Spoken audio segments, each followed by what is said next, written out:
महाराष्ट्रात एक असा धबधबा आहे जिथे पावसाळ्यात फक्त धबधबा नाही तर संपूर्ण सह्याद्रीच धबधब्याने जिवंत झालेला दिसतो। हा आहे साताऱ्याजवळचा ठोसेघर धबधबा। पावसाची जोरदार सुरुवात झाली की आजूबाजूच्या डोंगर कड्यांवरून असंख्य छोटे मोठे धबधबे वाहू लागतात। कुठे पाणी खडकांवरून टप्प्याटप्प्याने खाली येतं तर कुठे थेट खोल दरीत कोसळतं आणि त्यात भर म्हणजे दाट धुकं, ढगांनी वेढलेले सह्याद्रीचे डोंगर आणि चारही बाजूने पसरलेली हिरवाई। काही क्षणांसाठी आपण महाराष्ट्रात आहोत की एखाद्या चित्रपटाच्या सेटवर असंच वाटतं। आजच्या या प्रवासात आपण ठोसेघरचा हा पावसाळी अवतार जवळून अनुभवणार आहोत। वाटेतले धबधबे, सह्याद्रीची रूपं आणि शेवटी तो भन्नाट ठोसेघरचा नजारा। तर चला सुरुवात करूया या पावसाळी सह्याद्रीच्या प्रवासाला। नमस्कार मित्रांनो, स्वागत आहे पुन्हा एकदा आमच्या भारी अशा व्लॉगमध्ये। आणि आज आपण आलोय ठोसेघर धबधब्याच्या इथे।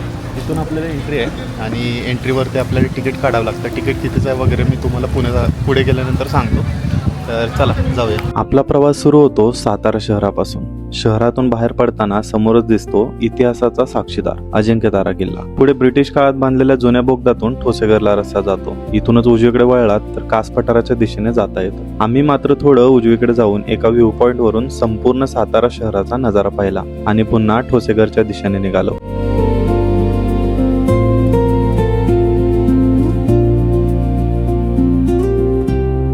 या मार्गावरच पुढे आपल्याला सज्जनगडाकडे जाणारा रस्ता लागतो आणि वाटेत सुंदर उरमोडी नदीचाही प्रवाह दिसतो। थोडं पुढे गेल्यावर डावीकडे ठोसेघरचा रस्ता तर उजवीकडे उरमोडी धरण आणि केळवली धबधब्याकडे जाणारा मार्ग दिसतो।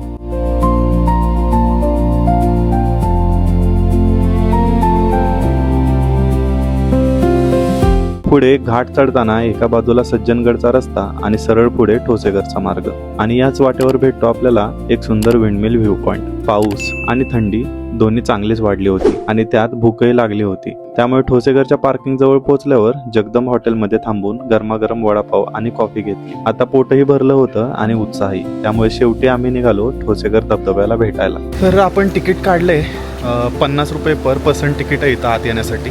पण एक लक्षात ठेवा, इथं कुठल्याही सिम कार्डला BSNL शिवाय नेटवर्क नाही आहे। त्यामुळे तुम्ही प्लीज तुमच्याकडे कॅश ठेवा इथे येताना, जेणेकरून तुम्हाला तिकीट काढता येईल, कारण तिकीट नसेल तर एंट्री नाही आहे। इथे ना ॲक्च्युली 2 धबधबे आहेत। एक छोटा धबधबा उजव्या बाजूला आहे आणि मोठे धबधबे म्हणजे 2-3 मोठे धबधबे दिसतात। एक पॉईंट आहे तिथं, तर तिथून आपल्याला ते सगळे धबधबे दिसतात। खूप सुंदर धबधबे आहेत हे। ट्रेक वगैरे इतका नाही आहे, एक 10-15 मिनटं जास्तीत जास्त आपल्याला लागतात आणि पूर्ण फिरायला जवळपास एक तास लागेल जास्तीत जास्त। तर चला जाऊया। आम्ही आधी मोठ्या धबधब्याच्या दिशेने निघालो आणि तिथे पोहोचताच समोरचं दृश्य पाहून खरंच काही क्षण थक्क झालो। हा नजारा शब्दात सांगण्यापेक्षा तुम्हीच एकदा बघा।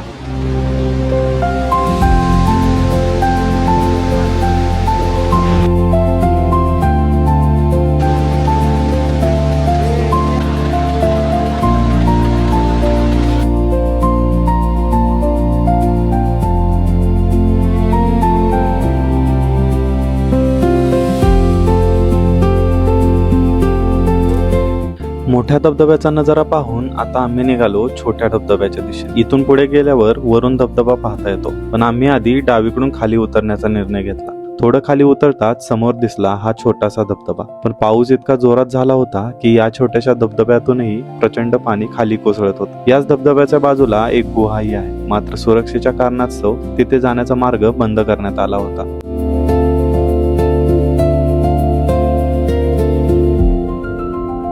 त्यानंतर आम्ही पुन्हा वर आलो आणि याच धबधब्याच्या वरच्या बाजूला गेलो। वरून दिसणारं दृश्यही तितकंच सुंदर होतं। हा नजारा मनात साठवून आता आम्ही परतीच्या प्रवासाला सुरुवात केली। मित्रांनो, कसा वाटला आमचा हा ठोसेघर धबधब्याचा व्लॉग? खूप पाऊस पडतो इकडे, त्यामुळे पूर्ण भिजलोय मी, पण तुमच्यासाठी मी हा छान व्हिडिओ केला आहे। तुम्हाला जर आवडला असेल ना तर व्हिडिओला नक्की शेअर करा, लाईक करा आणि चॅनलला सबस्क्राईब केलं नसेल ना तर प्लीज सबस्क्राईब करा। भेटूया पुढच्या व्लॉगमध्ये, तोपर्यंत बाय बाय।